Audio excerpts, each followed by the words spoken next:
Hello, this is Annie, and it's that time again. Time to talk about the journey of the soul in the human body and how we can get the help of the overlighting spirits as we go along our merry way.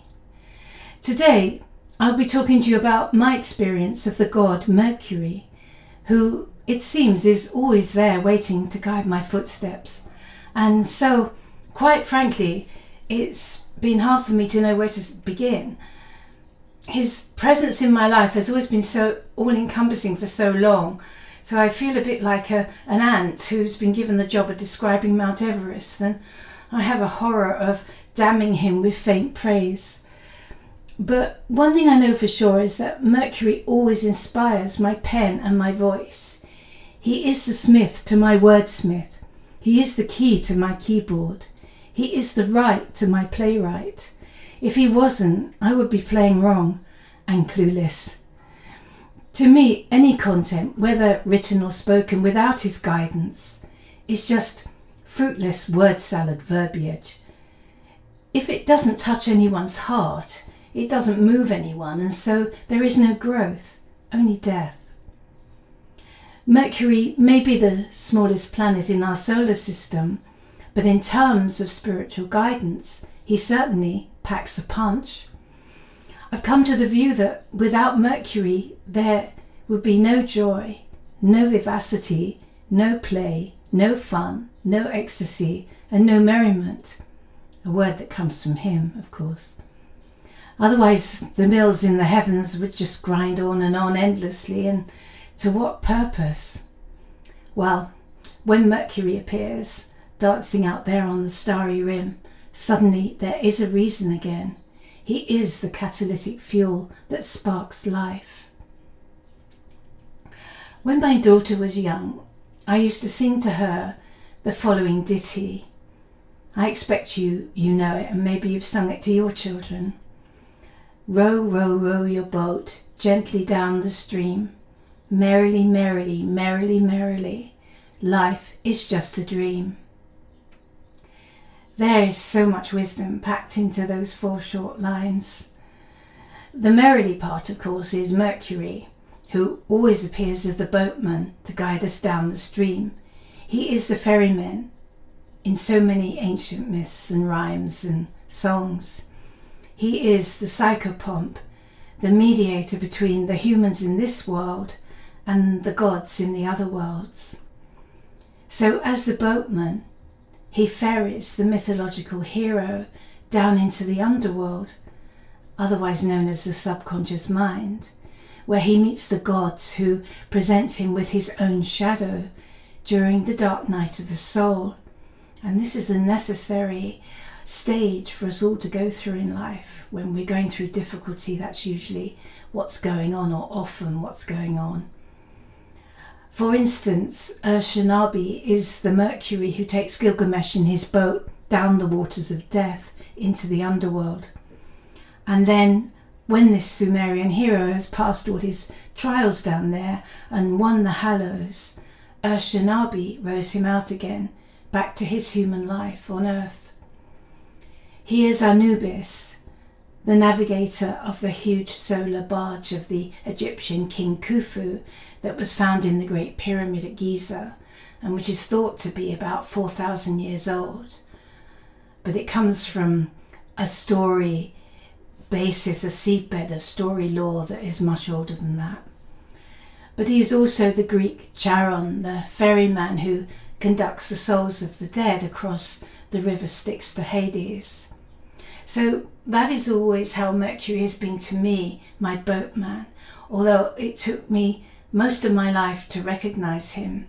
He was so hidden, so ingrained down deep into my subconscious mind, that for most of my life I was oblivious to him. But I would sometimes catch him peeping out with a lopsided grin from behind an oak tree, or from under a mushroom, or, as I came to realize over time, beaming out through the eyes of everyone I've ever loved. We feel Mercury in our hearts during the merriment of the month of May, the quicksilver love that sparks fertility again after the land has stood frigid and hard as iron for many a cold moon. I call that time of year Mother Nature's alchemical hijack, and as I'm recording this, we're just about to go into that time. She is so determined in her intent to bloom that she has no respect for our social taboos regarding such, and she can cause the most unlikely pairings to occur. But when the sap is rising in the greenery and blooming into sweet fragrant blossoms, the sap is also rising up our loins and blooming into sweet fragrant love, and it's this love that keeps the world going round.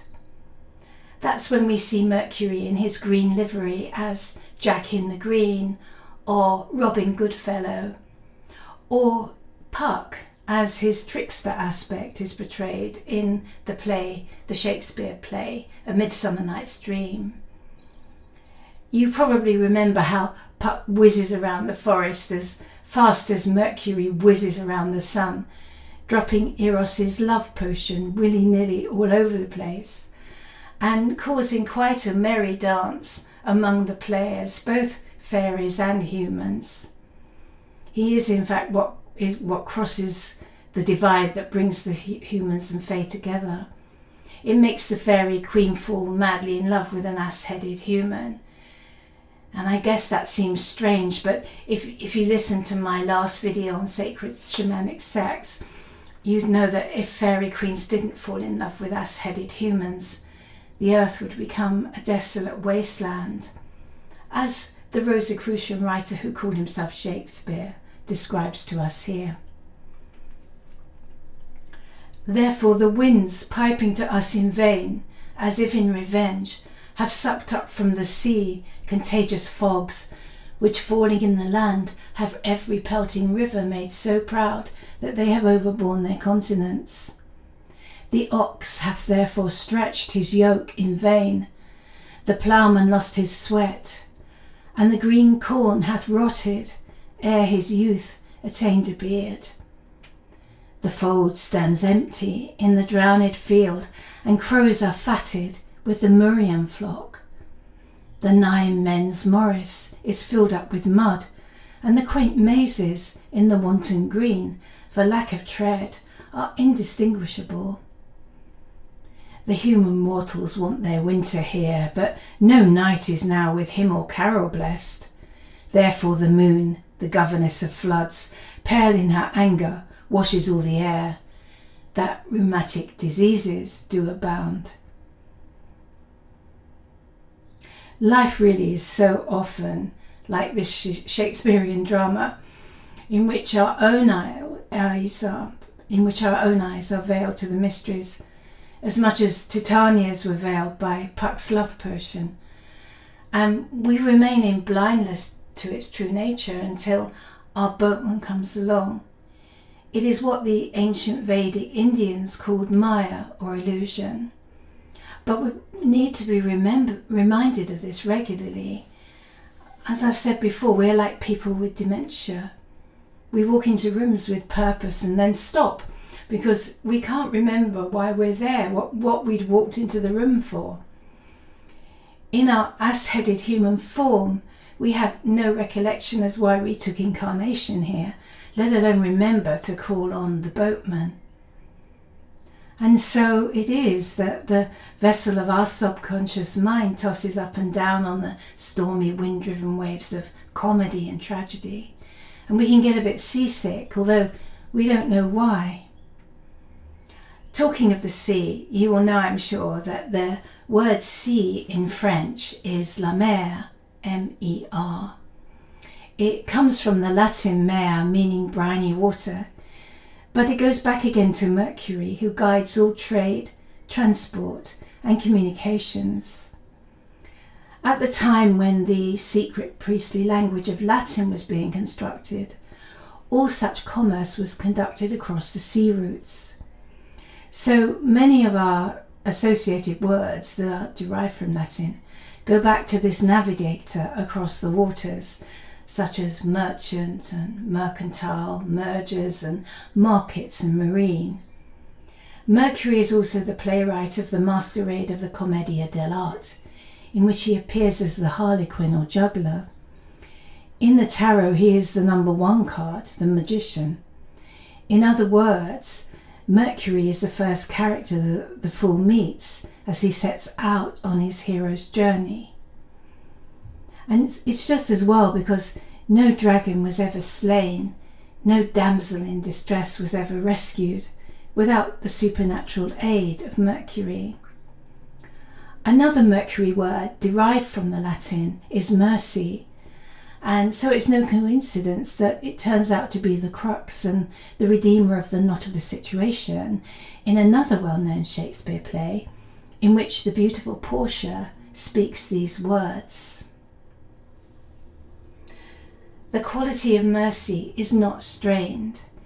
It droppeth as the gentle rain from heaven upon the place beneath. It is twice blessed. It blesseth him that giveth and him that taketh. 'Tis mightiest in the mightiest. It becomes the throned monarch better than his crown. His sceptre shows the force of temporal power, the attribute to awe and majesty, wherein doth sit the dread and fear of the king. But mercy is above this sceptred sway. It is enthroned in the hearts of kings. It is an attribute to God himself. And earthly power doth then show likest God's when mercy seasons justice." That is from Shakespeare's The Merchant of Venice, which, by the way, is not called the Trader of Venice or the Peddler of Venice or even the Vendor of Venice, which would have given these writers some nice alliteration. But no, it is the Merchant of Venice, because it is a tale about Mercury and mercy. And so we learn from the portal of Portia's lips that the quality of genuine mercy is not strained. It is true and a cosmic truth, because the divine grace of spiritual mercy is in effect the ambrosia from the abundant cornucopia of the gods, and in particular Mercury.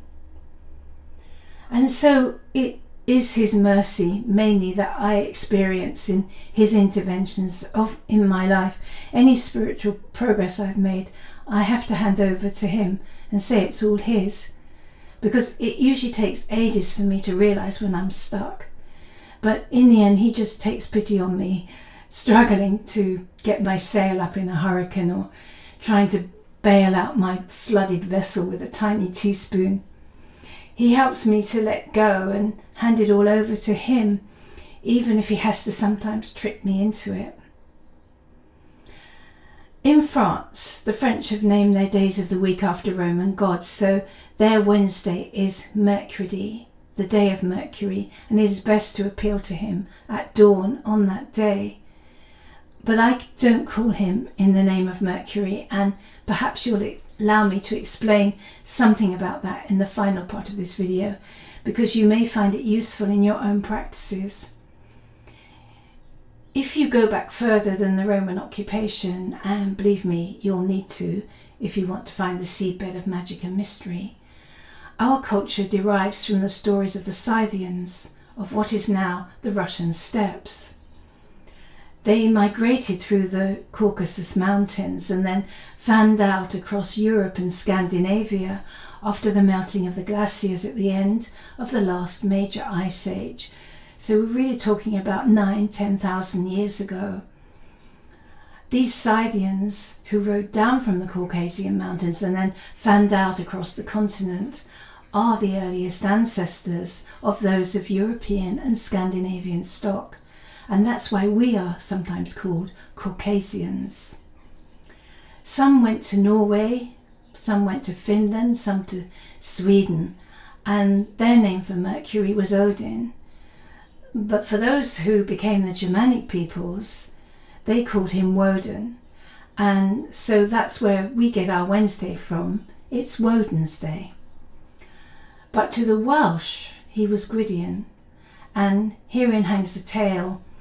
It's just a short one, don't worry, but it's about how I finally met Mercury. So I'll just quickly tell you that. one day I was on a shamanic journey in which I travelled through the Vale into Avalon. And there I came upon a huge white standing stone that was inscribed in fairy glyphs that were barely visible under the bright green moss that had layered itself over them over time. And then I heard a beautifully haunting melody. I started to hum it to myself, and as I did, those notes turned out to be an open sesame key. Suddenly a door swung open in the fairy stone, and so I walked inside. There was nothing much in there, it was just an empty room. But then 3 tall elven men appeared, and they were wearing high blue crowns that glistened like the sea. I jumped then, and I got a bit flustered. I realised I had no clue why I was there, in what was obviously their room, it was now turning out. And so I had no excuse for trespassing.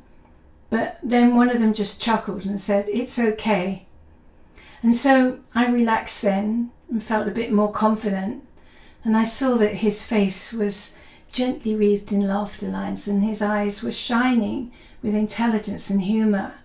So then I just relaxed and began to wonder why I was there.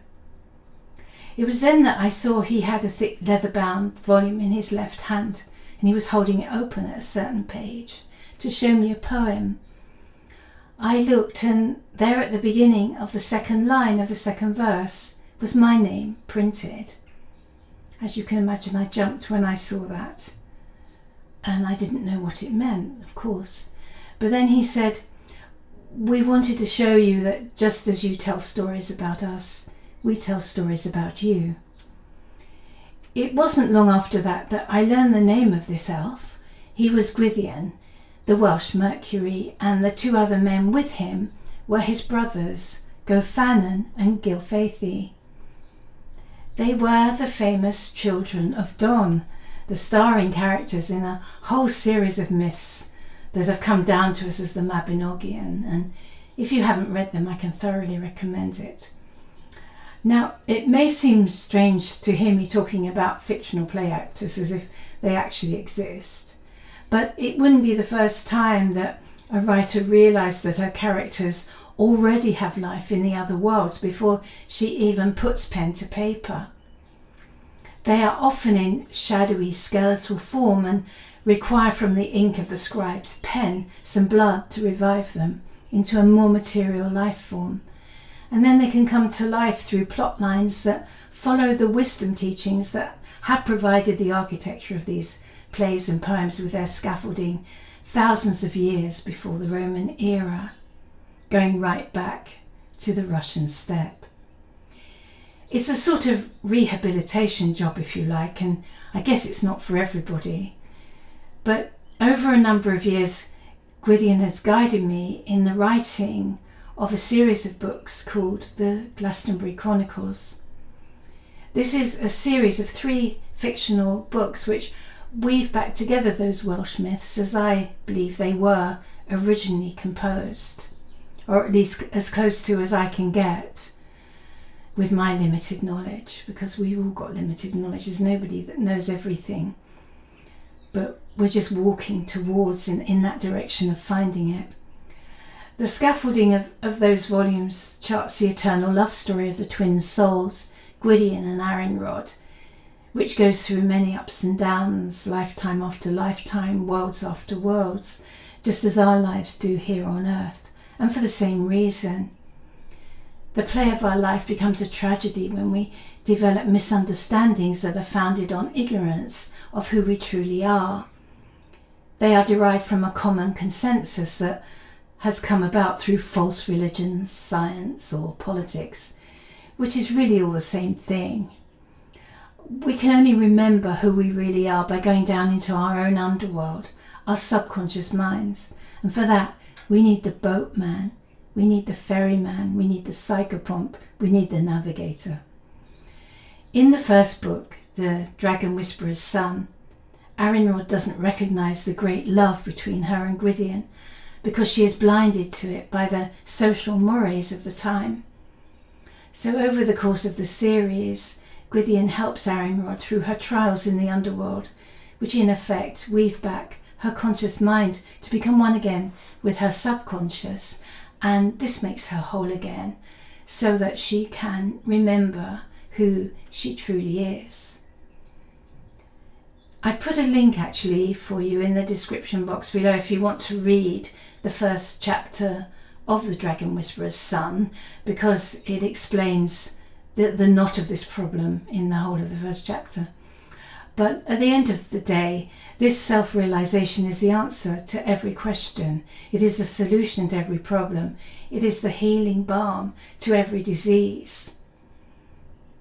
In writing the Glastonbury Chronicles, I have become much more closer to the Welsh Mercury, Gwydion, and so it is this practical experience that is inspiring my words to you today, and I hope you found it helpful. So, in conclusion, I've realised over time that we need to rely on Mercury's quality of unstrained mercy to progress spiritually, and that we need to rely on it a lot. Well, if you're anything like me, you do anyway. The challenge is to remember to ask for help. Something for some reason I've always found it hard to do. I think it's because we were all brought up to be so independent and self-sufficient, but that is just delusion. A delusion that we are alone on this earth and that no help is coming. We cannot actually live our lives successfully without relying on the mercy, not of the strangers of the streetcar of desire, but on the gods and goddesses, the overlighting spirits who, far from being strangers, have always been with us, waiting to be asked. So don't be a stranger to them anyway. So I hope you've enjoyed this video on Mercury, and I hope it's going to help you in your own life to find how you can work with him. And I'm always open to questions, so please leave questions in the comments below if there's anything you would like clarified. You've been listening to me, Annie Dieu-Le-Veut. All my books are on Amazon, and if you'd like to support my work, I'm on Patreon as Shaman of Avalon.